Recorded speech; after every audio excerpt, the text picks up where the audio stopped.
La vie est une succession de leçons qu'il faut avoir vécues pour les comprendre. Helen Keller. On compare souvent la vie à un jeu, mais on ne nous donne pas les règles. Nous nous retrouvons un beau jour à la case départ, contraints de jeter les dés et d'avancer notre pion dans la direction qui nous semble la bonne. Sans avoir reçu d'instructions précises à ce sujet, le but du jeu reste vague, et nous savons à peine ce que signifie gagner.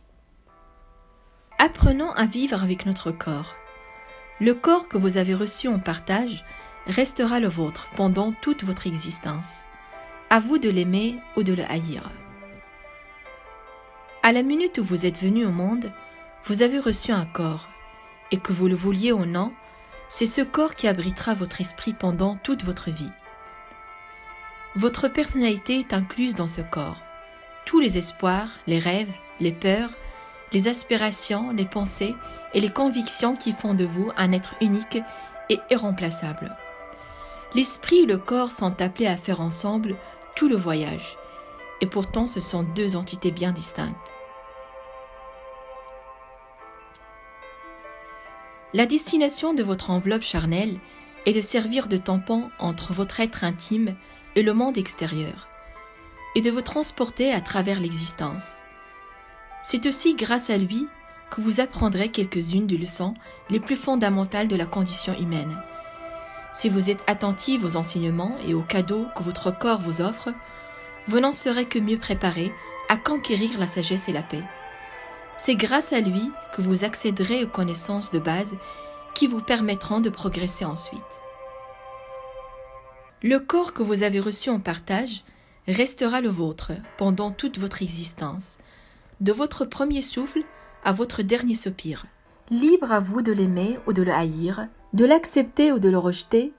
Cependant, sachant que le grand marché de la vie n'a prévu ni échange ni remboursement, il paraît raisonnable de ne pas le considérer comme un banal récipient, mais plutôt comme un partenaire et un allié.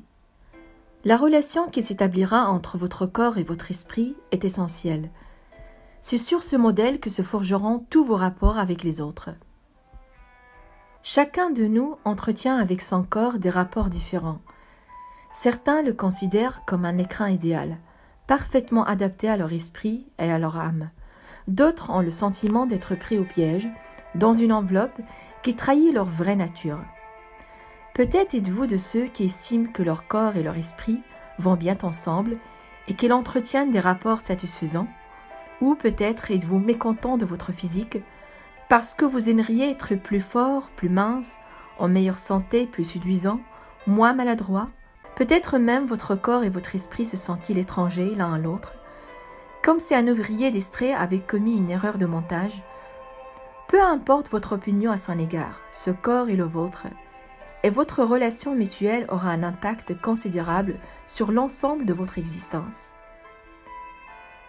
L'objectif de la règle numéro 1 est de faire la paix avec votre corps, de façon à ce qu'il remplisse convenablement son rôle et vous aide à intégrer les notions indispensables d'acceptation, d'estime de soi, de respect et de plaisir. Tout individu doit acquérir ces principes de base avant d'entreprendre avec succès le voyage de la vie.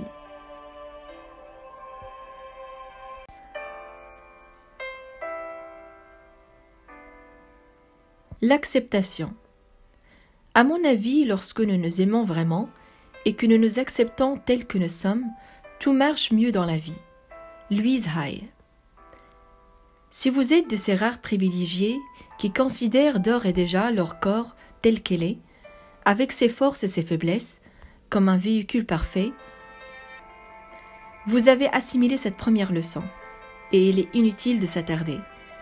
Mais si une petite voix, même discrète, suggère à l'intérieur de vous-même que vous gagnerez à être plus mince, plus grand, plus large d'épaules, plus fort, plus résistant, plus blond, etc., et que votre vie s'en trouverait améliorée sur un coup de baguette magique, mieux vaut s'arrêter un instant sur cette notion. L'acceptation est une vertu qui consiste à prendre du bon côté tout ce que la vie nous présente. Notre corps, à cet égard, est notre meilleur professeur. Il nous accompagne partout. Il peut donc être un soutien précieux ou une croix à porter. La décision vous appartient. et ce choix dépend de votre aptitude à apprendre cette première leçon.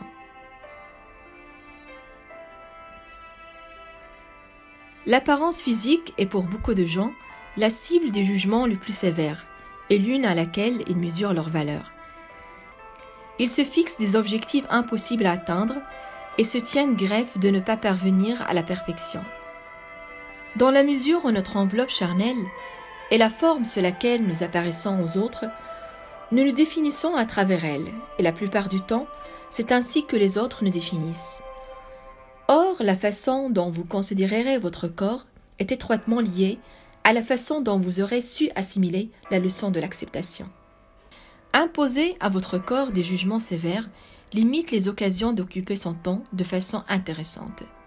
Il est bien connu que l'esprit et le corps sont indissociables. C'est pourquoi le fait d'accepter son corps n'est pas seulement la condition d'un bon équilibre émotionnel, c'est aussi le meilleur moyen d'assurer sa bonne santé physique. Ne pas accepter son corps peut conduire à la maladie, alors que le contraire permet de guérir.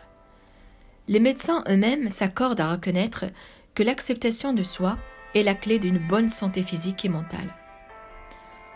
Vous saurez que vous allez dans la bonne direction lorsque vous aurez appris à accepter votre corps tel qu'elle est aujourd'hui.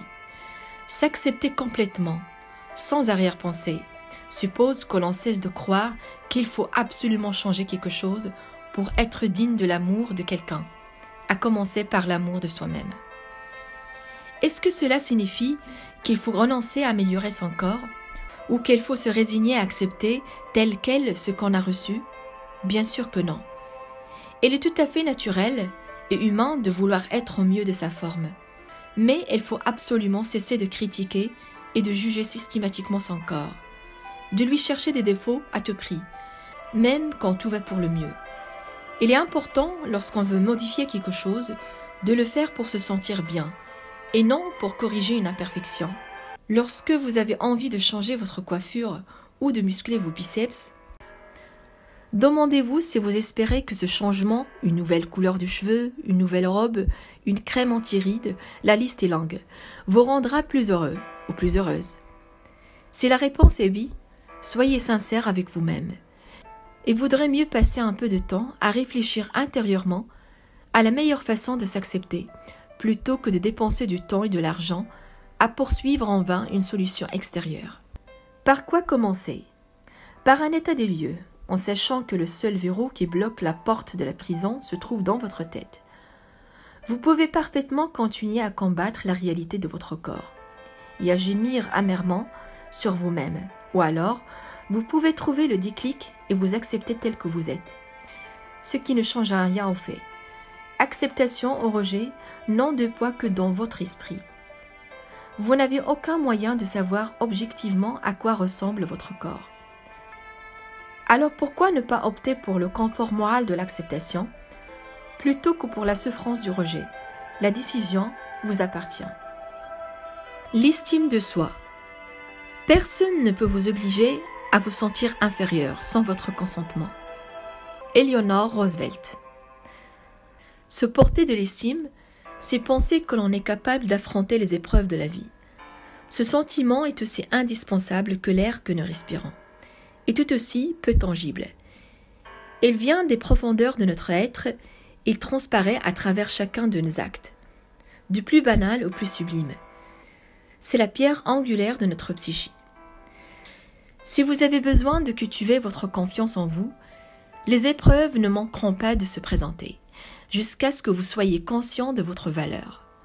Votre corps lui-même vous offrira 1000 occasions de travailler sur le sujet, pendant toute la durée de votre vie. Votre corps vous enseignera la leçon de l'estime en mettant à l'épreuve votre facilité à vous considérer comme capable du meilleur, quelle que soit votre apparence et vos capacités physiques. L'estime de soi se construit en 3 temps. D'abord, il convient d'identifier l'obstacle, en prenant connaissance des limites que vous pensez avoir. Vous entamez la seconde étape, à savoir chercher ce qui constitue votre véritable nature, vos véritables richesses. La troisième étape consiste à passer à l'action, c'est-à-dire à valoriser vos capacités, ou a décidé de changer de cap. L'estime de soi est une vertu éphémère et fragile. Ne l'oubliez pas. On la reçoit, on la perd. On la cultive, on la nourrit. C'est une force que l'on doit reconstruire, chaque jour. Ce n'est pas un bien que l'on acquiert une fois pour toutes, mais une petite flamme qu'il faut entretenir avec soin.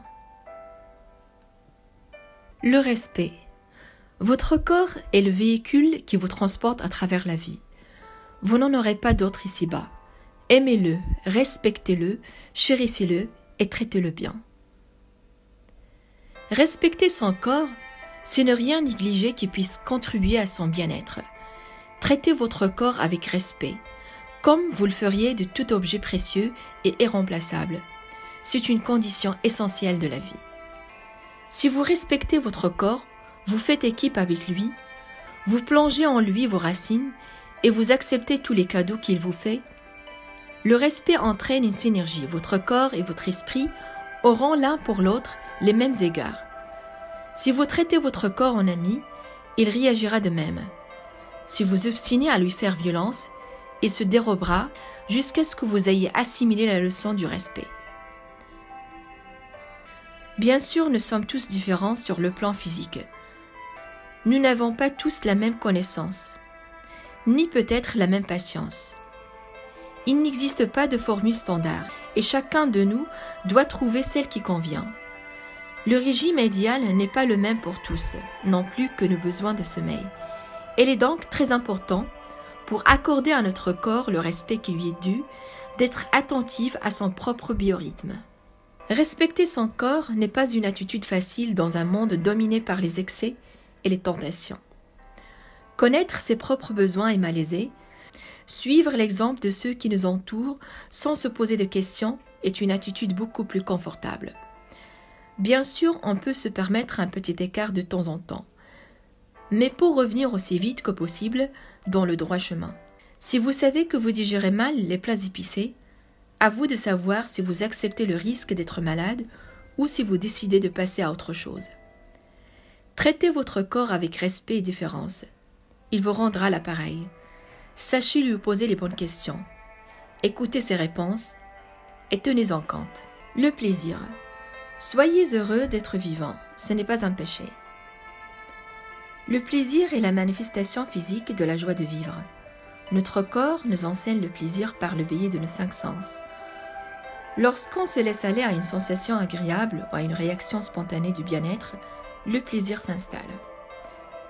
Si nous sommes attentifs aux messages de nos sens, nous goûtons pleinement la satisfaction d'être vivant.